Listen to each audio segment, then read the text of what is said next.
Place offshore, prostitution, paradis fiscaux, trafic de drogue, gestionnaire de fortune, pillage des ressources naturelles. Tout semble opposer les institutions bancaires et les organisations criminelles. Tout à un détail près.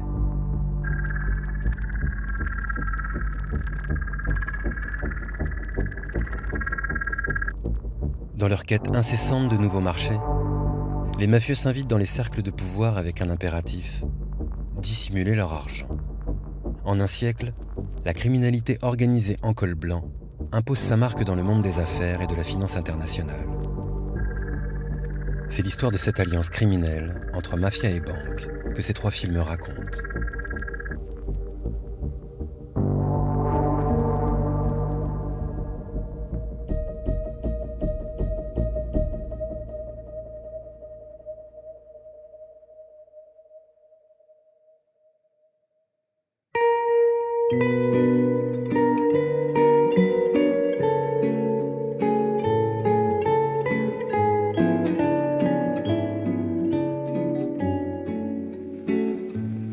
Ça fait quelques jours que j'y pense. Quelqu'un doit savoir la vérité sur ce que j'ai fait, sur mon histoire. Je te dirai tout. Je cacherai rien. Mais à une condition. Il faut que tu me promettes de ne rien publier, même en partie, pendant 10 ans après ma mort.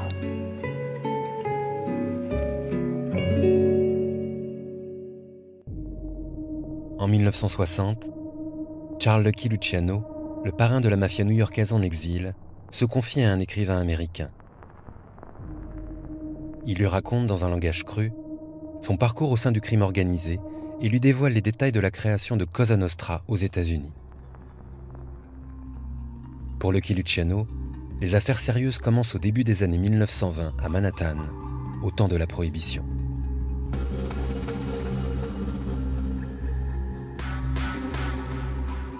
On contrôlait des usines, des entrepôts. On avait des exportateurs et des importateurs.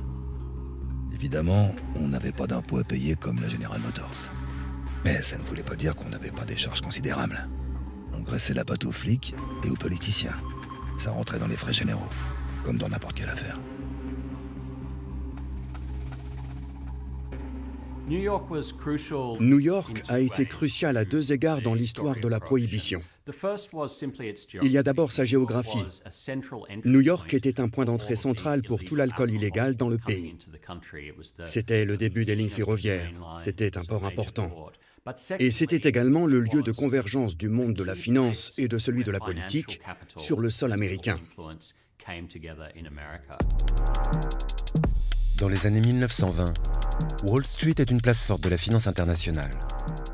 Le dollar n'a pas encore conquis le monde, mais les banquiers de Manhattan sont les prescripteurs d'un capitalisme ivre de sa richesse.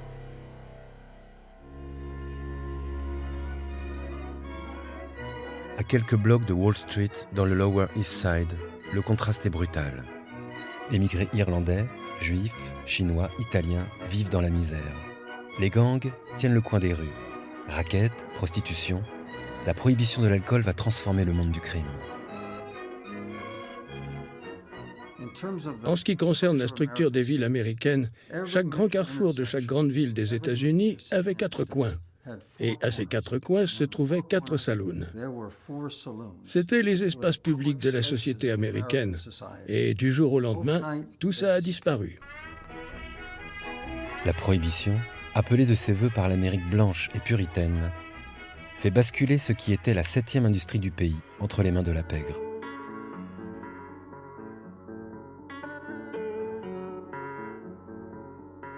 Les consommateurs ne sont qu'une bande de pigeons qui ne demandent qu'à se faire plumer. Une caisse de bon whisky en provenance de Glasgow nous coûte 25 $ environ. Vendue au verre, elle nous rapporte 1 000 $. La marge bénéficiaire d'une caisse de whisky écossais importée illégalement dans le pays était à peu près la même que celle de la cocaïne aujourd'hui. Cela vous donne une idée de la rentabilité de l'importation et de la distribution d'alcool. Pour cela, le crime organisé a dû développer des réseaux de distribution, tous les éléments d'une chaîne d'approvisionnement. Et cela exigeait un partage des tâches. Quand on parle de la prohibition, on parle de millions de caisses d'alcool toutes les semaines, à délivrer sur des territoires qui sont très vastes. Donc ça nécessite un véritable processus d'industrialisation de la production, de la comptabilité, de la banque, etc. Parce que les mafieux en général sont très attentifs à leurs gains, à leurs coûts, etc. Donc il y a des personnes qui s'occupent de ça. Le jeune Luciano, étoile montante de la pègre, comprend que la mafia, pour s'imposer, va devoir tout apprendre sur les mécanismes de la finance. Luciano se met en affaire avec un ami d'enfance, issu comme lui des quartiers de misère de Manhattan, Meyer Lansky. Lansky fascine Luciano pour son don hors du commun à manier les chiffres, à ne rien écrire, à ne laisser aucune trace. Meyer lisait toujours des choses sur l'économie. Un jour, il me montre un bouquin de la bibliothèque. Il est tout excité. « Charlie, l'auteur parle d'un truc qu'on appelle la loi de l'offre et de la demande. Si tu as de grosses quantités d'une chose que les gens veulent mais peuvent pas obtenir, tu peux satisfaire la demande et ramasser le pognon à l'appel. » Ce principe économique, nous l'avons rebaptisé la loi Lansky.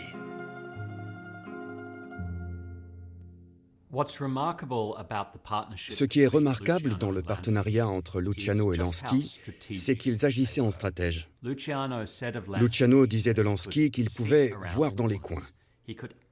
Il avait toujours un coup d'avance et savait tirer parti des opportunités qui s'offraient à lui.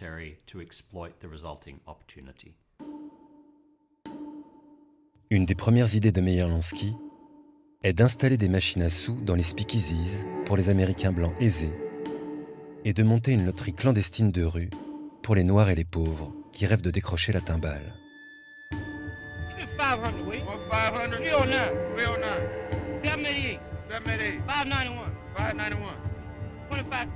La loterie nous rapportait tellement de fric qu'il fallait constamment se réunir pour décider de ce qu'on allait faire du pognon. C'est à ce moment que j'ai vraiment commencé à respecter les banquiers et à les envier. Ils pouvaient investir l'argent de leurs clients et se faire de sacrés bénéfices.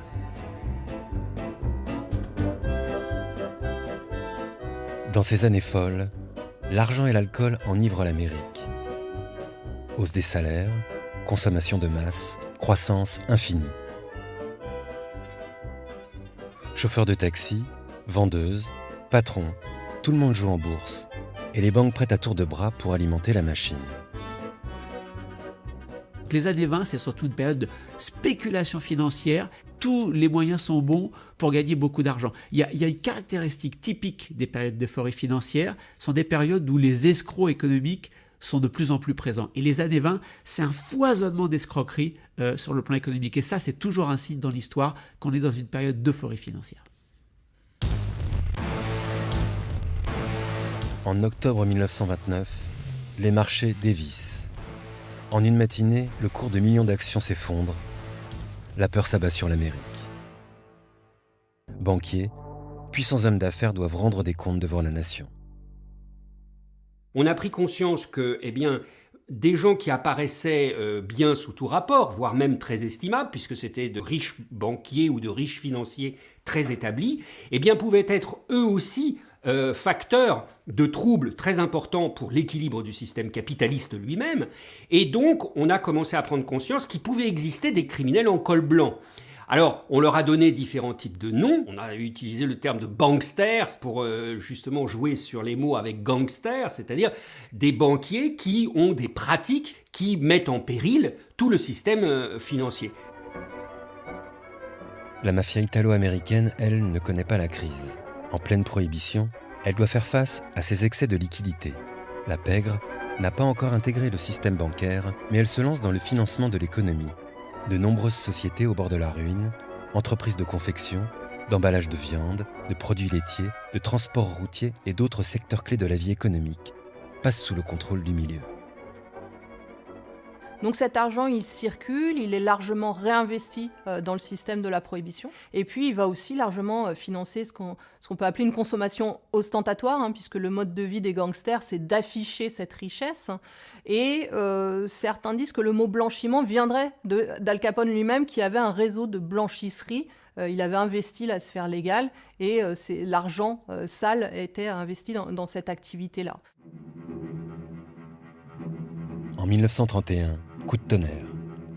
Ce n'est pas un banquier qui se retrouve devant la justice pour malversation, mais le prince de la prohibition à Chicago, Al Capone. Après des années d'efforts infructueux, la justice américaine comprend que pour épingler Capone, il faut le poursuivre pour son train de vie et non pour ses crimes. Le gangster roule carrosse alors qu'il ne peut justifier d'aucune source légitime pour ses revenus. Al Capone tombe pour fraude fiscale.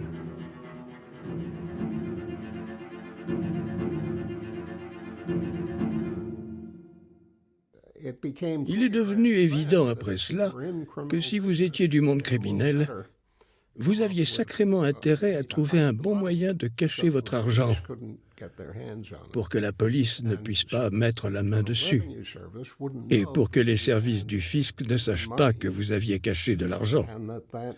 Bon motif pour vous envoyer derrière les barreaux.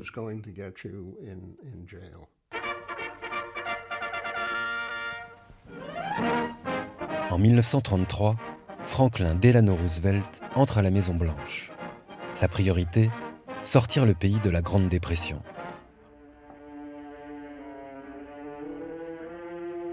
Il lance le New Deal pour venir en aide aux populations victimes de la crise. Il lance également une révolution bancaire connue sous le nom du Glass-Steagall Act.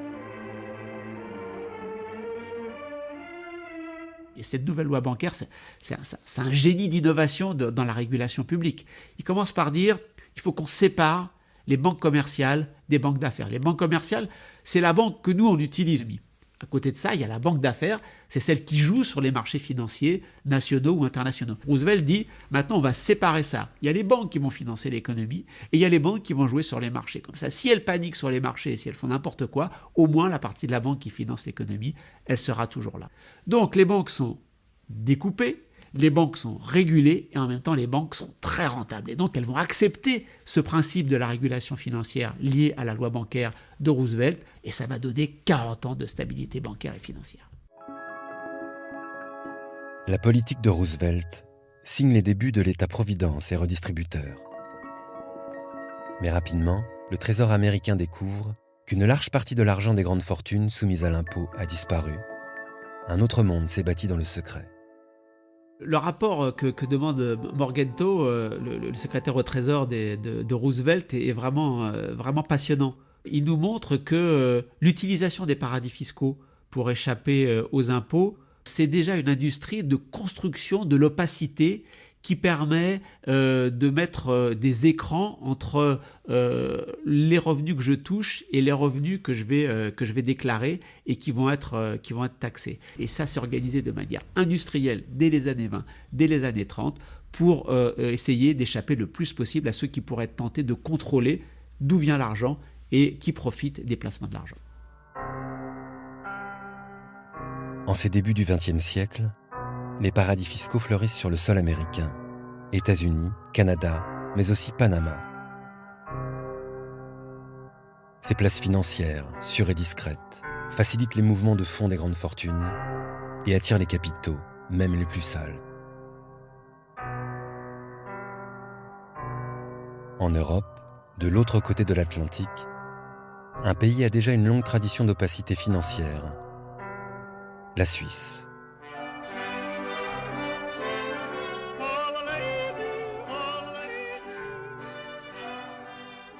Refuge pour les biens des aristocrates français lors de la Révolution de 1789, bientôt suivie par les grandes familles bourgeoises du XIXe siècle, la Suisse inscrit le secret bancaire dans sa loi en 1934.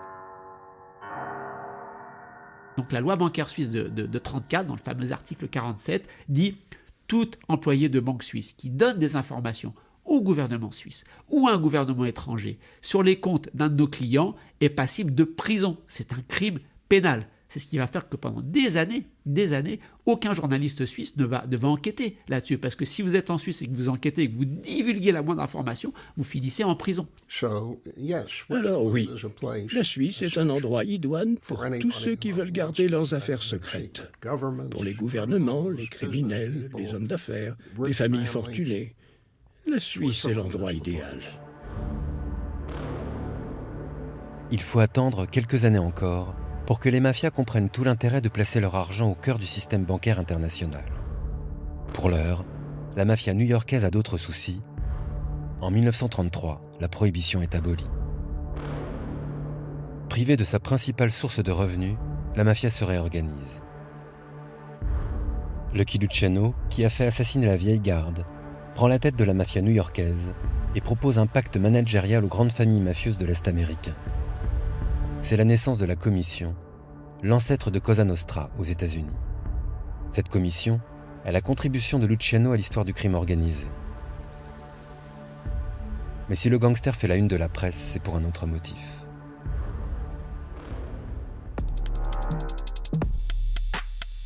En 1936, Luciano tombe pour proxénétisme et écope de 40 années de prison. Fin de chapitre.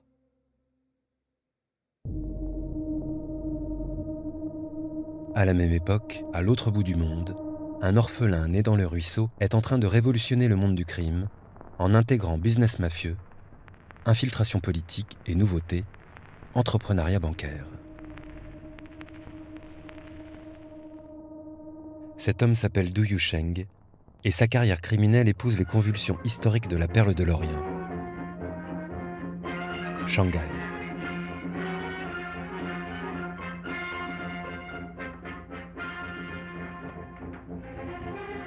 Dans les années 1920, Shanghai est le temple d'un capitalisme colonial où la vie ne vaut rien. Principal port de Chine et bientôt d'Asie, Shanghai est rongé par deux vices, l'opium et l'argent. Dans ses récits inoubliables sur la Chine, le journaliste Albert Londres raconte. À Shanghai, tout alphabet y est inconnu. La langue de ce pays n'est pas une langue de lettres. C'est une langue de chiffres. Pour devenir millionnaire, inutile de savoir lire, savoir compter suffit. Shanghai est un veau d'or adipeux. Sur le Bund, la plus grande avenue de la ville, les banques se dressent les unes contre les autres. L'emblème de cette promenade est la Hong Kong and Shanghai Banking Corporation, la banque HSBC, créée par les Britanniques au XIXe siècle lors des guerres de l'opium. Au milieu de cette ébullition, la mafia chinoise, organisée sous forme de triade, gère l'économie du vice. Un des hauts lieux de Shanghai, le Grand Monde, est le précurseur de ce que les mafieux américains feront bientôt à Las Vegas. Un immeuble avec tout sur place. Salle de spectacle, restaurant. Aux étages supérieurs, salle de jeu, bar de nuit. Et tout en haut, hôtel, prostitution, héroïne et opium.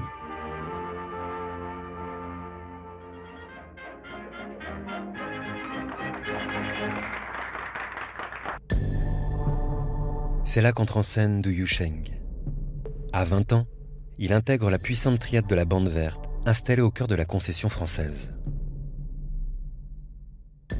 En 5 ans à peine, Du Yusheng, qui ne sait ni lire ni écrire, prend la tête de la Bande Verte, règne sur des milliers d'hommes de main, de mouchards, de prostituées, de recouvreurs de dettes, et va tirer parti des bouleversements politiques en Chine.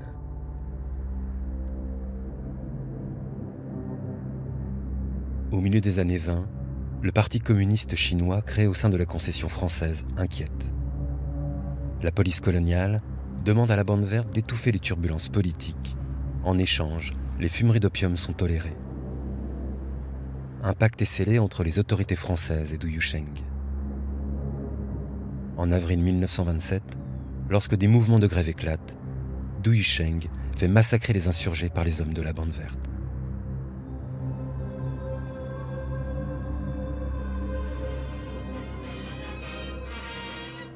En récompense de cet engagement, les Français nomment Du Yusheng au conseil municipal. En 1931, Du Yusheng inaugure le temple des ancêtres dans son village natal. Le temple abritera bientôt la plus grande raffinerie de morphine du pays. Revendeur exclusif d'opium pour toute la Chine, Du Yusheng est également le président de la Ligue anti-opium.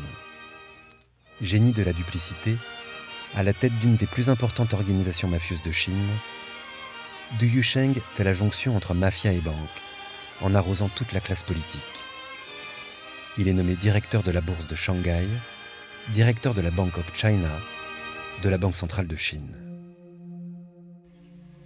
Le parrain savoure sa prospérité. Passionné d'opéra chinois, il se pose en mécène et ouvre ses propres studios de cinéma. Mais hors champ, un autre récit s'écrit.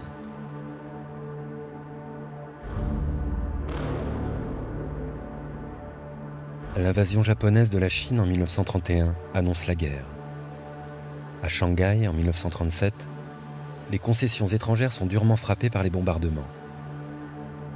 Pour protéger ses affaires, Du Yusheng décide de quitter la Chine. Il s'installe sous pavillon britannique à Hong Kong. Cher Xu, je vous écris après mon arrivée à Hong Kong. Depuis la crise, le prix de l'or a augmenté très rapidement, tel un cheval en fuite. Depuis que le gouvernement a annoncé certaines mesures, la situation semble s'être calmée. Mais notre gouvernement sacrifie la poule pour avoir les œufs. L'avenir reste imprévisible. Je vous prie de soutenir mes affaires à Shanghai. Ma santé va mieux. Je compte rentrer au début du mois prochain. Frère Do.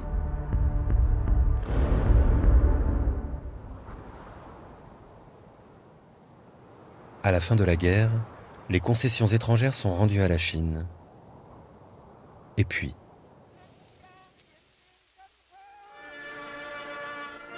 en 1949, les communistes prennent le pouvoir à Pékin. C'est la fin d'un monde. Les chefs des triades plient bagages pour Hong Kong, Macao et Taïwan. Lorsque Du Yusheng s'éteint en 1951 à Hong Kong, rongé par l'opium, Shanghai est déjà entrée dans une léthargie profonde dont elle ne sortira que 40 ans plus tard.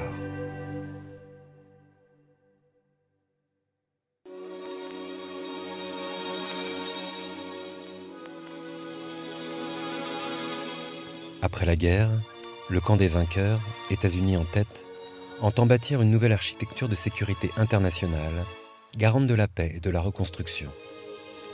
Et un événement vient de refondre la finance internationale, la conférence de Bretton Woods.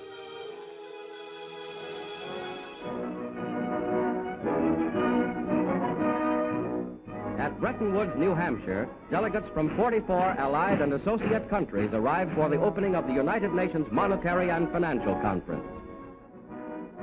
Bretton Woods, c'est le prolongement au niveau international de ce que Roosevelt a initié au niveau national, c'est-à-dire la mise en place d'une économie, d'une finance surtout contrôlée, régulée de manière publique et de manière coordonnée par l'ensemble des États. Les banques centrales vont intervenir pour que les monnaies, entre elles, ne fluctuent pas, ne varient pas, qu'on ait une stabilité du système monétaire international et que les capitaux ne puissent pas circuler facilement d'un pays en l'autre. À Bretton Woods, le dollar s'impose comme la monnaie de référence mondiale, la seule convertible en or auprès de la réserve fédérale américaine. Un mur se dresse, en apparence inexpugnable, contre tout ce que la planète compte d'amateurs de finances occultes. Ce mur, des opérateurs criminels vont aussitôt en chercher les failles.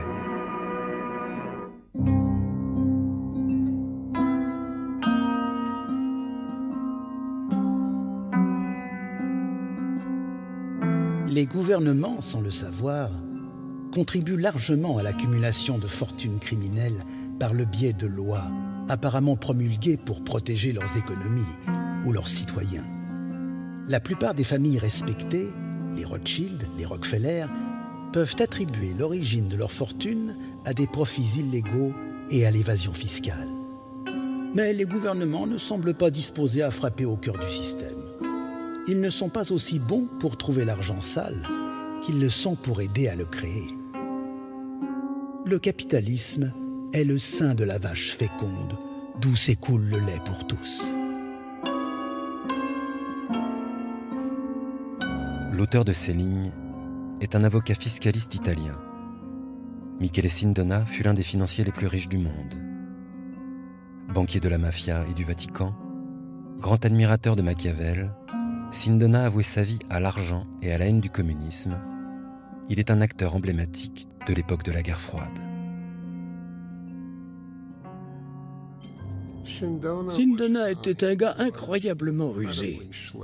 Une de ces personnes qui vous charment au point que vous leur donnez tout ce qu'il y a dans votre portefeuille et que vous essayez encore de trouver comment en obtenir plus pour le lui donner. C'était un homme qui avait cet incroyable charisme qui lui permettait de convaincre les gens sérieux qu'il était une personne sérieuse. Il n'est donc pas surprenant que cet homme puisse être impliqué dans tout un tas d'affaires. Et même si a priori il n'y paraissait pas, il avait une capacité folle à en mettre plein la vue.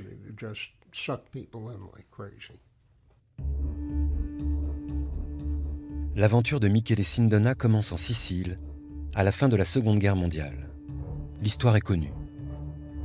Au lendemain du débarquement sur l'île, les troupes alliées confient des postes importants aux familles mafieuses écrasées par 2 décennies de fascisme. Objectif : endiguer l'influence communiste et assurer la distribution alimentaire. Issu d'une famille pauvre de Sicile, le jeune Michele Sindona achète un camion et transporte des vivres clandestinement.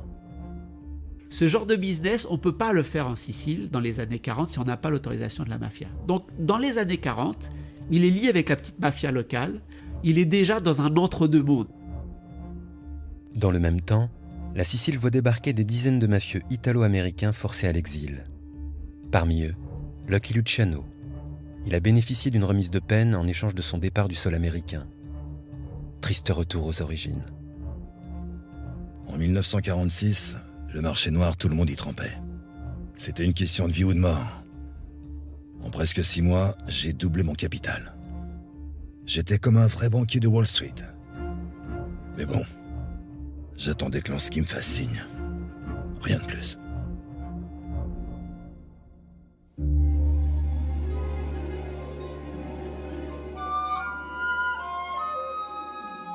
Pendant que le parrain déchu joue au banquet de Wall Street depuis son village natal, Michele Sindona s'active à tracer de nouvelles routes pour le crime organisé.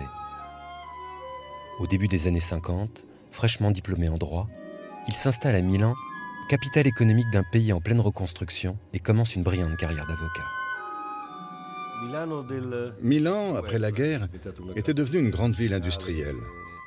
C'était la tête de pont de l'industrialisation de l'Italie. Milan était également une ville très ouverte. Les ouvriers venaient travailler dans les grandes usines et de nombreux professionnels originaires du Sud essayaient de faire carrière à Milan. Comptables, avocats, notaires. C'est dans ce climat, dans ce contexte que s'inscrit Sindona. À Milan, il ouvre une modeste officine de fiscaliste. Puis, peu à peu, il devient la référence des riches milanais qui ne souhaitent pas payer trop d'impôts.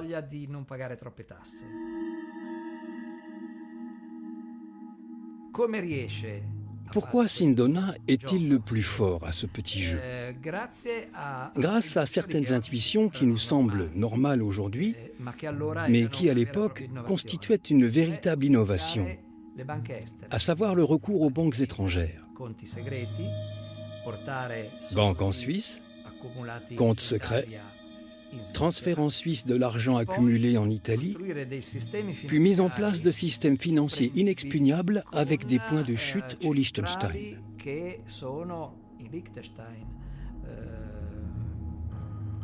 Bref, dans tous les pays où le contrôle des autorités fiscales italiennes ne peut s'exercer.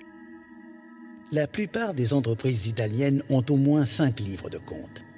L'un pour le fisc, l'un pour les banques, l'un pour les actionnaires minoritaires, l'un pour le conseil d'administration et le dernier qui, lui, contient la vérité. À 30 ans, Sindona crée au Liechtenstein la Fasco AG. Cette holding est sa boîte noire, l'entité juridique qui permet aux fiscalistes italiens de mener ses opérations à l'abri de tous les regards. Sindona s'amuse et excelle dans l'innovation financière. Il fabrique le prêt adossé, back to back. Un prêt contracté auprès d'une banque suisse ou au Liechtenstein et secrètement adossé à de l'argent sale, un coupe-circuit redoutable. L'identité des titulaires des comptes est ignorée des employés, mais pas des dirigeants des banques. Les titulaires astucieux utilisent alors plusieurs sociétés écrans. Ils ont recours à des sociétés d'actions aux porteurs, mises en place par des comptables ou des juristes, qui ont reçu leurs instructions de compagnies fiduciaires fantômes, mieux protégées par le secret bancaire que les banques elles-mêmes.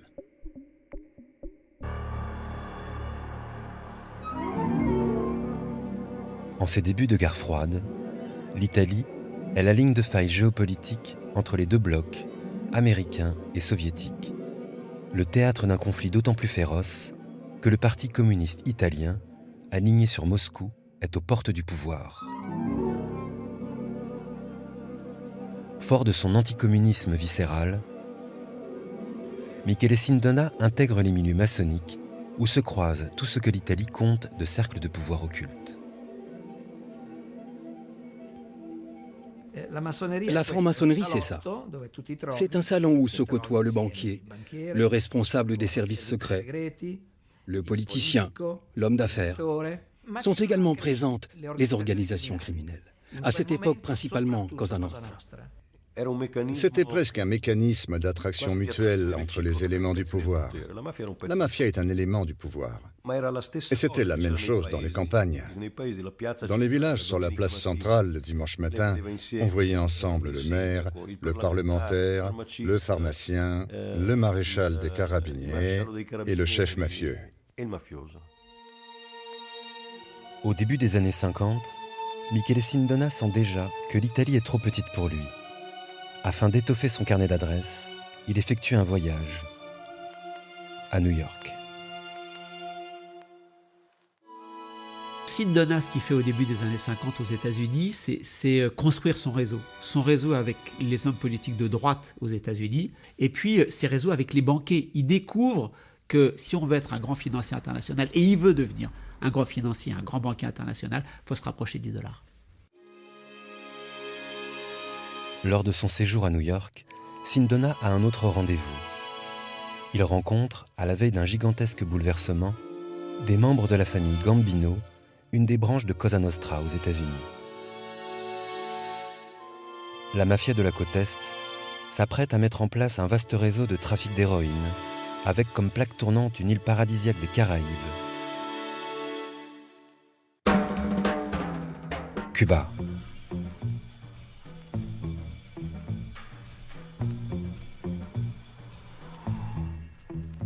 En 1952, l'homme fort de la Havane s'appelle Fulgencio Batista.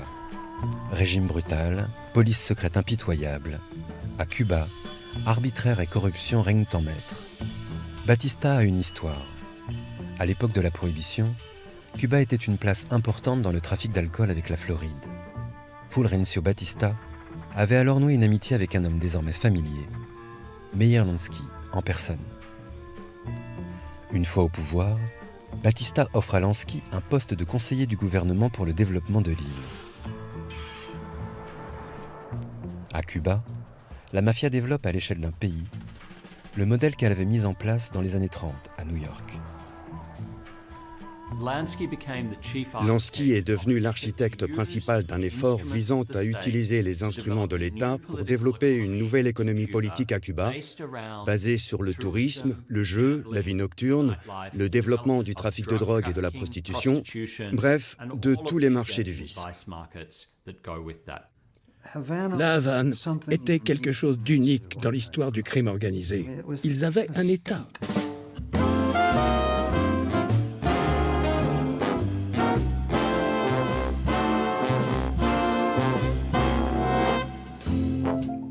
Des jeux d'argent honnêtes, je veux dire de bonnes tables, un environnement magnifique, des hôtels luxueux, des bordels à ciel ouvert. Les mafieux avaient construit un Disneyland pour adultes, un monde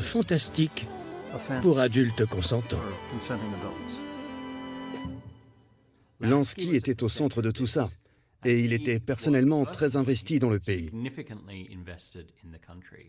Et la pièce maîtresse de toute cette approche était une nouvelle banque de développement créée par Cuba, appelée la Bandes. Cette banque nationale de développement était utilisée pour le financement par emprunt de projets d'infrastructures, routes, aéroports, hôtels, casinos, toutes les infrastructures nécessaires à cette économie du tourisme. La Bandes lie les intérêts de la pègre au développement économique et social de Cuba. 28 nouveaux hôtels sont inaugurés en 5 ans, 5 casinos ouverts par la mafia. Le Capri, le Hilton, le Deauville, le Comodoro, le Riviera. Le Riviera appartient à Meyer Lansky. Il a coûté 14 millions de dollars, dont 6 millions payés par les Cubains eux-mêmes.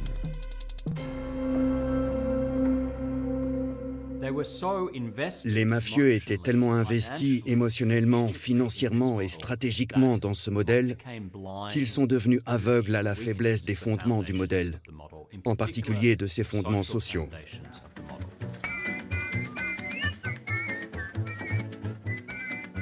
À la fin des années 50, une partie croissante de la population, exclue du partage des richesses, soutient de jeunes guérilleros combattant au cœur des montagnes.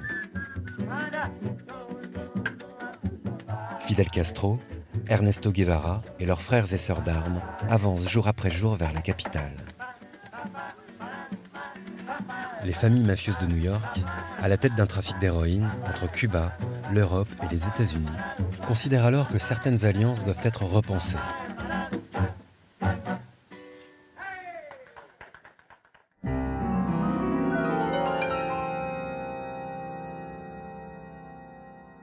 En octobre 1957, à l'hôtel des Palmes de Palerme, parrains siciliens et américains tiennent une réunion au sommet qui constitue un tournant dans l'existence de la mafia. Au centre des discussions, la réorganisation des routes d'acheminement de l'héroïne et l'instauration de Palerme comme nouvelle plaque tournante du trafic. Cosa Nostra Amérique suggère à la mafia sicilienne de suivre son propre exemple sur 2 points. Le premier consiste à créer des juridictions, à diviser le territoire en fonction des compétences et des attributions de pouvoir. L'autre indication est d'entrer dans le trafic de drogue. Lors de cette réunion, la mafia décide de recourir à un financier afin de gérer les placements du trafic d'héroïne en plein développement. Et un homme connaît parfaitement les rouages de la finance occulte, des sociétés écrans et autres outils de dissimulation d'argent. Michele Sindona devient le banquier de Cosa Nostra.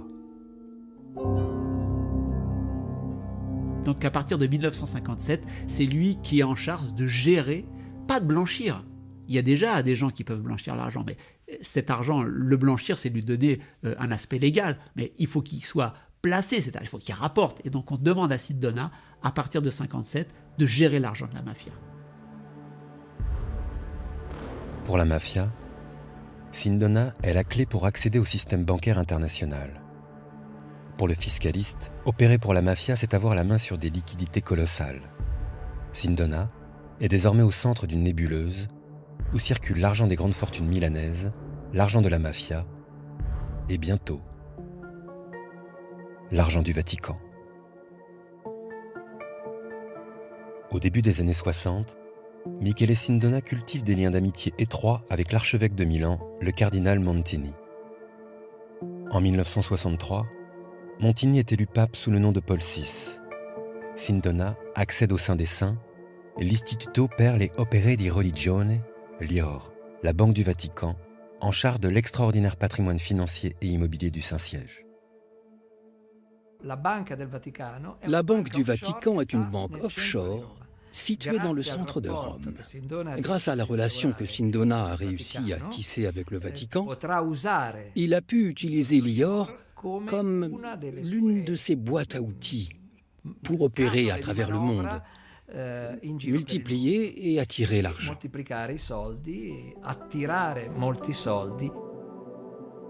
En 1964, Sindona entre en affaire avec un banquier qui revient de Londres, avec une nouvelle sensationnelle qui tient en un mot, euro-dollar.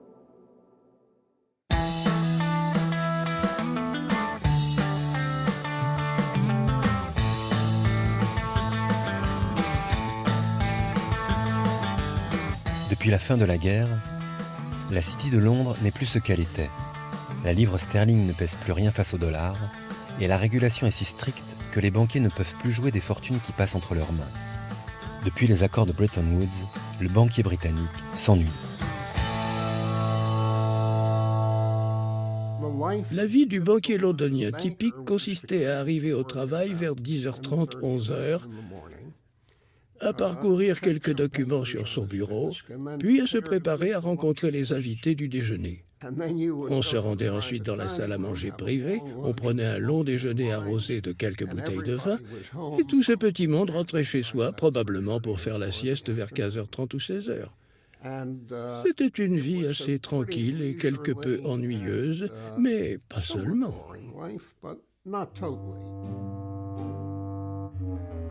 Mais l'ennui n'empêche pas de conspirer. Certains banquiers londoniens vont s'employer à fissurer le bel édifice de Bretton Woods en créant le marché des eurodollars. Les investisseurs étrangers sont désormais autorisés à déposer et à emprunter des dollars auprès des banques britanniques. Ce nouvel espace bancaire crée un no man's land financier. Les opérateurs effectuent des mouvements d'argent qui échappent à tout contrôle. Les régulateurs américains n'y peuvent rien, car les dollars sont en dehors de leur territoire. Et la Banque d'Angleterre pas davantage, puisque les transactions se font en dollars, une monnaie qui n'est pas la sienne.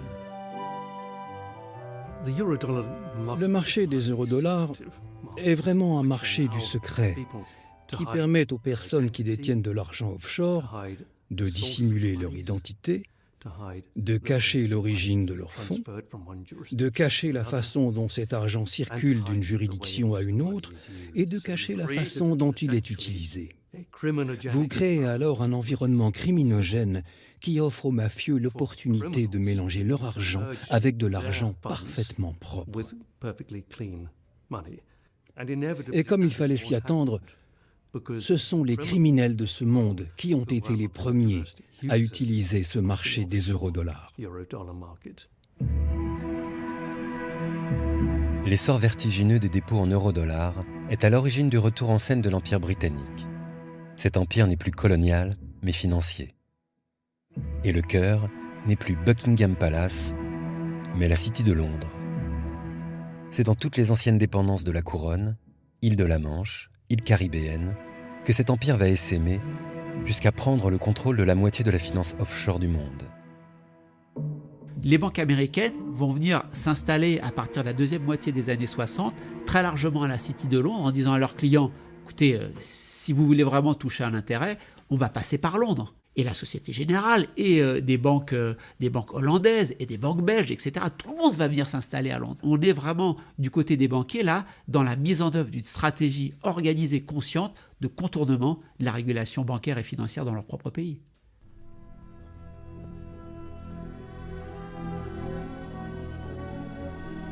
C'est ainsi que Michele Sindona propose au pape d'investir discrètement l'argent du Vatican en eurodollars à travers des sociétés écrans. Le pape donne sa bénédiction et octroie à Sindona le titre de Mercator Senesis Romanem Curiam Sequens, autrement dit, banquier du Vatican. Le serviteur de l'enfer devient le banquier de Dieu.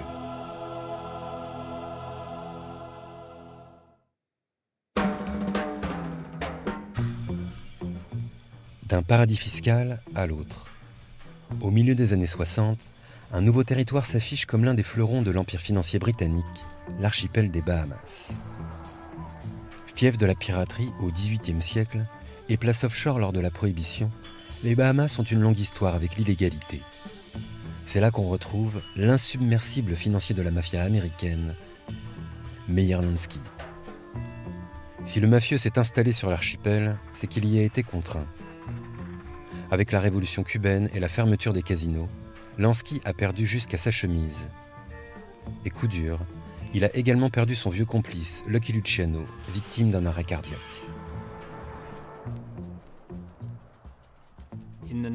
Dans les années 60, Lansky et les autres cadres de la mafia se disent qu'il y a là une opportunité pour investir dans le monde du jeu et naviguer dans la finance offshore.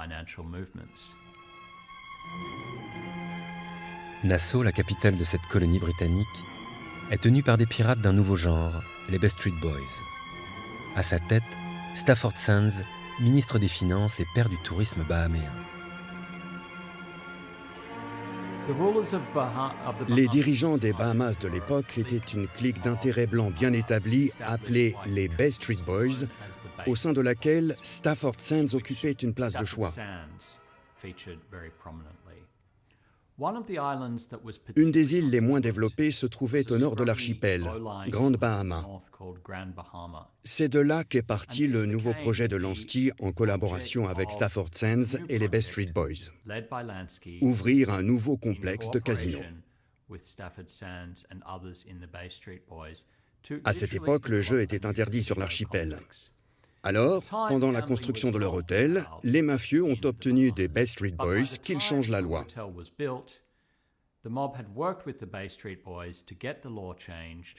Ils les ont tout simplement corrompus à coups de versements occultes, d'honoraires et de pots de vin. Un casino est ouvert au Lucayan Beach Hotel, un gigantesque établissement tenu officiellement par Stafford Sands et officieusement par d'autres gestionnaires, parmi lesquels Meyer Lansky. L'émergence du marché des eurodollars a joué un rôle central dans cette affaire. La mafia a pu ainsi déplacer son argent depuis les États-Unis, en passant par les Bahamas, avant de l'envoyer en Europe. Ça a été la clé pour mettre en place un pipeline transatlantique pour l'argent de la drogue et de leurs autres activités. Lansky avait un besoin spécifique de blanchir l'argent qui sortait des casinos et de le transférer à l'étranger. Ces institutions bancaires mises en place aux Bahamas étaient vraiment idéales pour cela. Ce sont les prémices du véritable décollage de la banque offshore aux Bahamas. Dans les premiers temps, ce qui domine, c'est le blanchiment d'argent au profit du crime organisé, les casinos et toutes les activités illégales auxquelles le crime organisé aime s'adonner. En 1965, après l'arrestation d'un mafieux en Floride, la police américaine flaire la piste des Bahamas et tente de récupérer des informations sur les flux financiers dans l'archipel. La réponse bahaméenne est immédiate. Stafford Sands et les Bay Street Boys promulguent des lois protégeant le secret bancaire.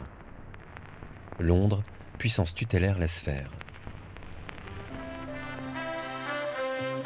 Un film institutionnel d'époque présente les douceurs de la fiscalité à la sauce bahaméenne.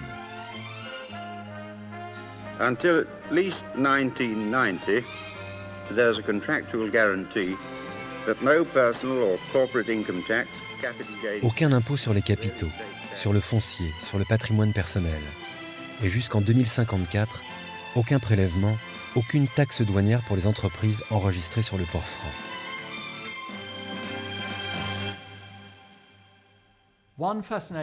Ce qui est fascinant dans le cas des Bahamas, c'est que la mafia semble avoir appris de ses erreurs cubaines. Ils ont compris qu'ils ne pourraient pas toujours bénéficier du soutien des Bay Street Boys, alors que le processus de décolonisation, la revendication d'une plus grande égalité raciale, favorisait l'émergence politique de l'opposition noire. For the black opposition. Panam, that's the way to go. 500 miles an hour or even more. Past the Nina and the Pinta and the Santa Maria. Took a devil of a time to reach down here in the Caribbean. En 1967, Lyndon Pindling, un natif noir des Bahamas, devient l'homme fort du pays. Par chance, Pindling est tout aussi corrompu que son prédécesseur. We want to take a closer look at the casino operation in general. At the very outset, we did not like the fixed fee that the casinos paid. We would like to look at it now from the inside and see whether it would not be more advantageous to the country to negotiate a percentage. That model. Ce modèle est précurseur de la façon dont l'évasion fiscale et la finance mondialisée fonctionnent aujourd'hui.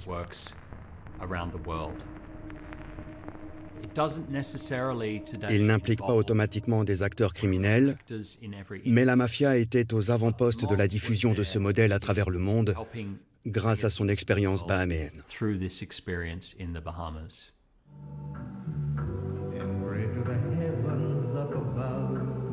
Meyer Lansky a réussi son pari. Il a su instaurer un système qui allait lui survivre. Dans la décennie suivante, ce seront les cartels colombiens qui feront affaire avec Pindling. Les Bahamas vont devenir une place centrale pour la distribution de la cocaïne vers la Floride et les États-Unis, avec un système de casinos, de banques et une immunité totale.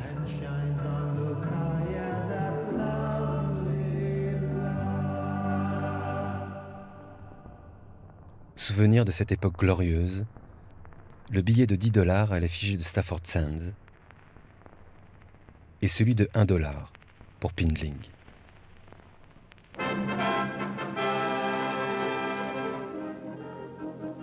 Au tournant des années 1970, le nouveau président américain, Richard Nixon, décide la fin de la convertibilité du dollar en or et met ainsi un terme aux accords de Bretton Woods.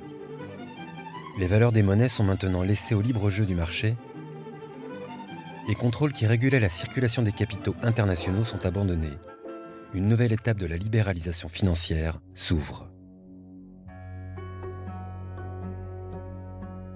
C'est dans ce contexte que Michele Sindona prépare son coup de maître, le rachat d'une banque américaine. Il jette son dévolu sur la Franklin National Bank, la 20e banque du pays. Disposant de filiales aux Bahamas et dans plusieurs paradis fiscaux, la Franklin Bank offre à Sindona la possibilité de déplacer tous les capitaux qu'il gère en Italie pour Cosa Nostra et le Vatican. Sindona ne délaisse pas pour autant l'arène politique italienne. La stratégie de la tension, élaborée par des mouvements néofascistes, suscite le chaos dans le pays et des face-à-face sanglants avec l'extrême gauche. Attentats, assassinats de personnalités publiques affaiblissent un État à la dérive. Il y a d'abord le terrorisme, qu'il soit de droite ou de gauche. Et c'est un pays de morts, toujours des morts. Sympathisant du courant le plus droitier de démocratie chrétienne, Michele Sindona soutient ouvertement Giulio Andreotti, l'homme politique le plus puissant d'Italie, le plus suspect d'accointances mafieuses. Andreotti était l'homme politique le plus puissant d'Italie et il était lié à Cosa Nostra. Il fut un temps où les journalistes disaient d'Andreotti « celui dont le nom commence par la première lettre de l'alphabet ».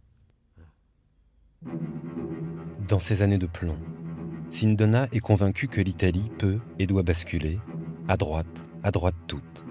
Il s'enrôle dans une loge maçonnique d'inspiration fasciste, infiltrée dans les plus hautes sphères dirigeantes italiennes et au Vatican, la Propaganda Due, la loge P2. Avec l'appui politique et financier de Sindona, la P2 multiplie les tentatives de coup d'État, rêve d'instaurer un pouvoir fort et de débarrasser l'Italie des communistes. Sindona a donné de Machiavel la pire interprétation. La fin justifie les moyens a été utilisée dans le sens le plus détestable par Sindona. Pour parvenir à mon objectif, je peux utiliser les méthodes les plus répugnantes. Convaincu de son génie, persuadé de gagner la guerre contre le communisme, au sommet de la finance internationale et si proche de la lumière divine, Sindona va tout perdre. En 1974, suite à de très mauvaises opérations boursières, la banqueroute de la Franklin National Bank est prononcée. Les banques italiennes de Sindona s'effondrent dans la foulée. En 1979, Sindona est arrêté aux États-Unis pour son rôle dans la faillite de la Franklin. Il est visé par 68 chefs d'accusation de fraude. Sa faillite financière est un séisme pour le Vatican et la mafia. Tout le monde le lâche. En Italie, Giorgio Ambrosoli, le commissaire liquidateur de l'empire Sindona, découvre la boîte noire du système. Réseau financier occulte, adossé aux multiples sociétés offshore, holding au Liechtenstein, société de courtage. Tout est dévoilé. De sa prison américaine, Sindona tente de stopper l'enquête.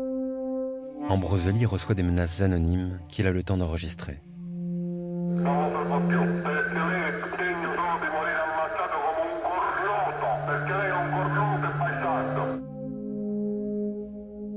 En juillet 1979, Giorgio Ambrosoli est assassiné. Andreotti, lorsqu'on lui a demandé son sentiment sur la mort d'Ambrosoli, a répondu « Il l'a bien cherché, donc c'est de sa faute s'il est mort ». Cela dit tout des rapports entre Ambrosoli, le pouvoir et Sindona.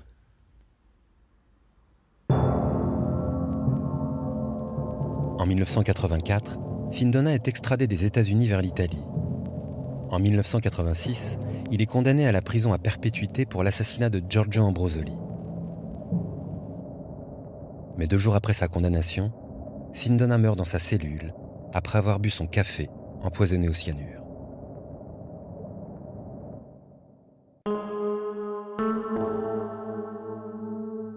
Au début des années 80, une autre grande figure mafieuse a elle aussi passé l'arme à gauche. Les aventures de Meyer Lansky aux Bahamas auront été les dernières. Chassé d'Israël, qui lui a refusé la loi du retour, il finit sa vie en Floride, isolé, sans le sou. L'une des dernières photos connues de lui date de 1975. Il promène son chien à Miami. Le gamin du Lower East Side s'efface sur une dernière remarque. J'ai appris trop tard qu'il est beaucoup plus facile et plus rentable de voler de l'argent aux gens de manière légale que de manière illégale. La saga de Meyer Lansky et de Michele Sindona préfigure la décennie suivante. Dans les années 80, la dérégulation financière, l'ampleur inédite des volumes d'argent illicite qui vont être brassés, la facilité avec laquelle ces fonds vont circuler, vont dessiner le nouveau business model des organisations criminelles. Ancrés au cœur de ce système, les paradis fiscaux. Le temps des pionniers s'achève à Miami, et c'est à Miami que commence celui des banquiers.